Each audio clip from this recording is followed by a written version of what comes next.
I'm Claire Locke. I'm the Business Services Director for Hadleigh Castings Limited, and I do all the health and safety and HR. Do you feel there could be better communication between schools and businesses? Should more visits of this kind be organised to give insight to students? I think there isn't really much communication between the schools and business at all, actually, and a lot of it is done either by other parties, such as the council putting on the Entrepreneurs' Days, or by schools getting in contact with regards to sponsorship, or if we actually want to do something, then we have to be proactive and ask the schools. But in terms of kind of careers liaison, I don't think there's that much at all. What standard of GCSEs would you look for in advance to employing someone? For this company, it entirely depends on what position it is. If it's for a foundry, fettling or production operative, then we wouldn't really be looking for any GCSE standards at all. The main criteria would be that they can read, write, and that they can generally speak English. However, if we're looking for engineering positions, then maths, physics, CDT, those kind of GCSEs would what we, and a general engineering aptitude, which is kind of key. Do you feel younger people have the right preparation, knowledge and skills to go into the workplace? It's very difficult because we've got quite an ageing workforce. Because we're a manufacturing business, it's quite generally people have worked here since they left school and they're now at the kind of in their 60s. We've brought in an apprenticeship programme in 2011. We've taken on 4 apprentices, so we're really moulding them to have the right preparation and skills. But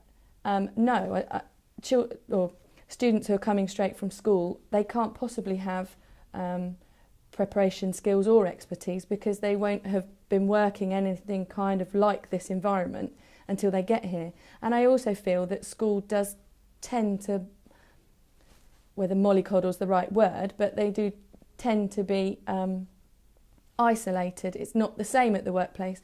At the moment we've got a little bit of snow and the schools are closing, whereas the workplace doesn't shut down. If we then find that, say, apprentices or students don't come in because of the snow, it's based on the fact that that's what they would have done when they were at school, whereas in the workplace, we don't close, we have to still produce, we've got to meet our deadlines and our targets. Do you think students should go to programmes to help them prepare for the workplace? Yes, I think so, and definitely with apprenticeships, that is a key way of learning, and also work experience. We have 2 or 3 work experience students, but again, in that time, they don't, there's nothing forced upon them to come, and they don't necessarily, we give them a very good manufacturing experience here, but there's nothing to say that they have to come in or stick to the guidelines. Do you think that enough careers advice is given to young people in order for them to go into the wide world? It's very difficult for me to comment on that because I have no idea what the young people are now getting in terms of their careers advice. That one's quite difficult for me. From my experience when I was at school, we didn't really have careers advice at all. You had selected people come in and discuss their roles, but generally I find that you tend to gravitate towards the jobs that are within your family or that friends do that you know and like. What do you think of the change in the GCSE system? Again, this isn't something I've particularly had any involvement in.